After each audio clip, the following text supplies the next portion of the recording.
Frères et sœurs, bonsoir. Le thème de ce soir, c'est les chrétiens et les autorités. Plus que jamais, nous vivons une période bizarre, compliquée, une période qui nous amène à nous poser énormément de questions, où semaine après semaine, nous sommes suspendus aux conférences de presse pour savoir qu'est-ce qui nous arrivera demain, quelles sont les décisions, quelles sont les libertés que nous retrouverons, quelles sont celles pour lesquelles nous devons encore renoncer.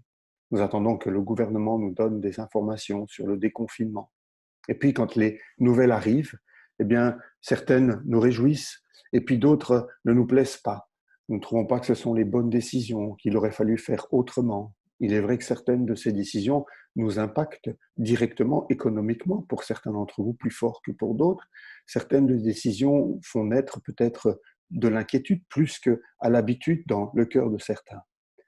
Des erreurs semblent avoir été commises. Par exemple, on a entendu beaucoup d'histoires sur les commandes de masques. Certains remettent en doute l'organisation du déconfinement. Tout cela ne nous rassure pas. Tout cela nous amène à douter de nos autorités. Tout cela nous amène peut-être même à développer une certaine critique par rapport aux autorités. Mais quelle est l'attitude que le chrétien doit adopter dans telles circonstances? Est-ce que moi aussi, je peux me laisser aller à toute forme de critique, à toute forme de mécontentement et l'exprimer comme bon me semble? Parfois, il nous semble même que ces politiques semblent littéralement coupées de notre réalité quotidienne. Cela nous inquiète, évidemment. Et puis, en plus de ça, quand on entend parler que certains font des magouilles ou que certains sont loin d'être au-dessus de tout soupçon, évidemment que cela ne fait que renforcer ce sentiment de révolte, ce sentiment ce besoin de critiquer, cette envie de critiquer. Je comprends bien tout cela, mais est-ce que c'est l'attitude correcte du chrétien? Est-ce que c'est cette attitude-là que Dieu attend de la part de ses enfants? J'ai regardé dans la parole de Dieu pour essayer de voir un peu ce que la Bible nous laisse comme enseignement par rapport à cela. Et j'ai retrouvé trois attitudes, trois choses que le Seigneur attend de la part du chrétien par rapport à ses autorités. Et j'aimerais les parcourir avec vous ce soir. La première de ces choses, c'est Paul qui nous en parle dans la première épître à Timothée au chapitre 2, les versets 2 à 3. Paul nous encourage à prier pour les autorités. Il dit ceci: il faut prier pour ceux qui nous gouvernent et pour toutes les autorités. Alors, nous pourrons mener une vie calme et tranquille en étant fidèles à Dieu et en nous conduisant bien. Et voilà ce qu'il dit en terminant: voilà ce qui est beau et ce qui plaît à Dieu, notre Sauveur. Ce qui plaît à Dieu et ce qui est beau à ses yeux de la part du chrétien, c'est qu'il prie pour son gouvernement, qu'il prie pour les autorités qui sont au-dessus de lui. Il n'est pas dit ici de prier pour eux lorsqu'ils prennent des bonnes décisions selon nous. Il n'est pas dit ici qu'il faut prier lorsque nous sommes contents de leur comportement ou de leurs décisions, de leurs choix, de leur manière de conduire le pays. Non, il nous est dit de prier tout court. Simplement prier. Peut-être que vous vous demandez à quoi cela peut-il bien servir de prier pour des ministres qui parfois même ne croient pas en Dieu. Mais nous devons faire confiance au Seigneur. Nous devons nous rappeler qu'il est souverain sur ce monde. Ne soyons pas fatalistes en nous disant de toute manière ça ne sert à rien. Non, mais ce sont les athées qui parlent comme ça. Nous qui croyons en un Dieu souverain qui dirige ce monde, eh bien, nous pouvons nous adresser à lui et demander à ce que nos autorités soient touchées. Rappelons-nous de ce que le Salomon nous dit dans le Proverbe 21, au verset 1. Le cœur du roi est comme un fleuve dans la main du Seigneur. Celui-ci le dirige là où il veut. Et nous trouvons dans la Bible plusieurs exemples de situations où l'intercession d'un homme, ou l'intercession des hommes a fait changer les plans de Dieu. Alors, le premier conseil que j'aimerais vous laisser dans cette étude sur le chrétien et les autorités, c'est de vous rappeler qu'il est de notre devoir de prier pour eux, et pas une fois toutes les lunes. Il est de notre devoir de prier régulièrement pour ceux qui nous gouvernent, pour ceux qui ont autorité au-dessus de nous. On dit souvent qu'il faut prier pour le pasteur parce qu'il est quelque part une autorité dans l'Église, mais ça ne se limite pas à cela. Il nous faut prier pour toutes nos autorités. Prier pour votre employeur, priez pour vos professeurs, priez pour vos parents, priez pour notre gouvernement, priez pour la police. Il y a du pain sur la planche. Et ce soir, nous allons pouvoir mettre tout cela en pratique. Prions pour que nos dirigeants prennent des décisions qui soient justes.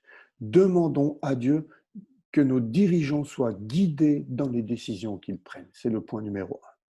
Une deuxième chose que la Bible nous demande de faire, et c'est peut-être plus compliqué pour, je vais dire, la plupart d'entre nous, c'est d'obéir et se soumettre. Oui, ce sont des mots qui nous font un petit peu l'impression d'avoir du sable sur les dents. C'est de nouveau Paul qui nous parle de cela, mais cette fois-ci dans l'Épître aux Romains, au chapitre 13. Nous lisons ceci au verset 1 et 2 et puis au verset 4. Chacun doit obéir aux autorités placées au-dessus de nous. En effet, toute autorité vient de Dieu. Écoutez bien ce que je dis. Et c'est Dieu qui donne leur place à celles qui existent.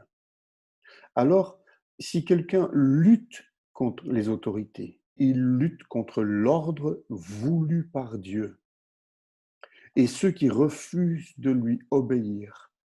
leur obéir, seront condamnés.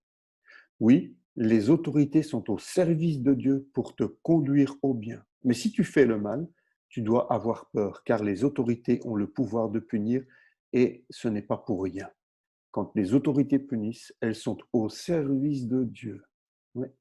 Quand les autorités punissent, elles sont au service de Dieu. Elles montrent la colère de Dieu contre celui qui fait le mal. Pierre a le même discours, hein, plus court, mais il dit « Obéissez aux autorités à cause du Seigneur, au roi parce qu'il est le chef de tous et aussi au gouverneur. Le roi les envoie pour punir ceux qui font le mal et féliciter ceux qui font le bien. » Nous devons comprendre ce principe de soumission à l'autorité. Principalement, nous, les chrétiens, nous devons le comprendre. La rébellion et la désobéissance font partie de la stratégie du diable pour détruire notre société. Il tente de corrompre les autorités, d'un côté, et d'un autre côté, il nous pousse à rejeter l'autorité. Le chrétien ne respecte plus son gouvernement, l'élève ne respecte plus l'enseignant, l'enfant ne respecte plus ses parents, l'employé ne respecte pas son employeur, la population ne respecte pas la police, le chrétien ne respecte pas les autorités de l'Église. Et c'est un phénomène que l'on retrouve dans toutes sortes de relations d'autorité. Est-ce que le chrétien peut s'engager sur ce chemin-là? Est-ce qu'honnêtement, le chrétien peut marcher dans cette voie-là? Vous connaissez la réponse, frères et sœurs. Ce sont les gens du monde qui marchent dans cette voie-là. Ce sont ceux qui sont animés par l'esprit de ce monde qui marchent dans cette voie-là. Mais nous, en tant qu'enfants de Dieu, nous devons obéir et nous soumettre à toutes les autorités qui sont placées autour de nous. Lorsque nous marchons dans ce chemin du non-respect des autorités établies, eh bien, nous allons vers un monde moins sécuritaire, avec moins de sécurité. En fait, ce que le diable souhaite, c'est quoi? C'est de faire tomber le monde dans l'anarchie. Le chrétien ne peut pas marcher dans ce plan-là. Ce n'est pas le plan de Dieu. Autorité et soumission font partie même de l'être de Dieu.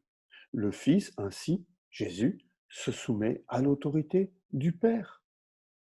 Lorsque nous désobéissons et que nous refusons de nous soumettre, nous péchons contre la nature même de Dieu. Dans 1 Samuel, chapitre 15, verset 23, la rébellion, la non-obéissance est carrément assimilée au péché de sorcellerie. C'est du sérieux, frères et sœurs.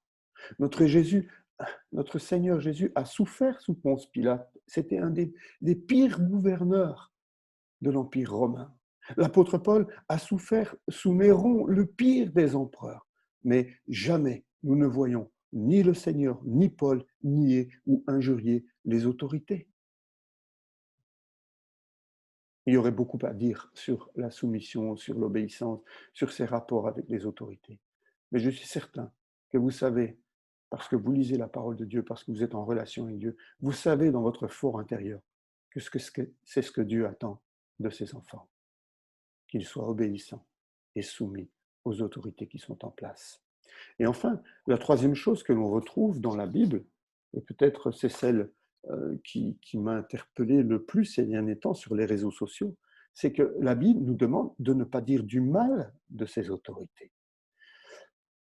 Pardon. Paul nous dit dans Tite, moi j'ai pas toussé dans mon coude, mais je suis tout seul dans mon bureau, donc je risque d'infecter personne. Paul nous dit dans Tite, chapitre 3, versets 1 à 2, « Rappelle-leur de se soumettre aux magistrats et aux autorités, de leur obéir, d'être prêts pour toute œuvre bonne, et regardez ce qu'elle dit, de ne calomnier personne, d'être pacifique, conciliant, plein de douceur envers tous les hommes. » Nous oublions trop vite que nous devons aussi, non seulement obéissance, mais aussi révérence à ces autorités. Nous devons les respecter, avoir du respect pour elles, de la révérence pour elles. Parce que, non pas parce que ces personnes nous sont supérieures humainement, mais parce que nous comprenons ce principe d'autorité et parce que nous savons que c'est Dieu qui les a placées là où elles se trouvent. Se révolter contre une autorité humaine, c'est se révolter contre Dieu lui-même. La vie de soumission à l'autorité est génératrice de beaucoup plus de bénédictions que vous pouvez imaginer. Sur les réseaux sociaux, on trouve actuellement beaucoup de critiques, de moqueries, parfois même très blessantes. Je me mets à la place de ces personnes, je me mets à la place peut-être des enfants de ces personnes. En tant qu'enfants de Dieu, nous ne sommes pas appelés à critiquer et à nous moquer méchamment de ces personnes. Nous sommes appelés à prier pour elles, à nous soumettre à elles, à les bénir, à prier pour qu'elles prennent de bonnes décisions, à les soutenir. Sérieusement, est-ce que nous pouvons nous inscrire dans un schéma de critique et de moquerie, voire de méchanceté par rapport à ces autorités? Quand on se moque du poids d'une personne, quand on se moque d'attitude d'une personne, quand on se moque de quelques moqueries que ce soit, je pense que le Saint-Esprit est attristé lorsque nous faisons cela. En tout cas, moi, lorsque personnellement, je vois l'un d'entre vous sur les réseaux sociaux qui glisse sur ce terrain-là, j'ai comme un pincement de cœur. Il y a comme un mal-être, une tristesse qui s'installe en moi. Je sais que ce n'est pas ce que Dieu attend de toi.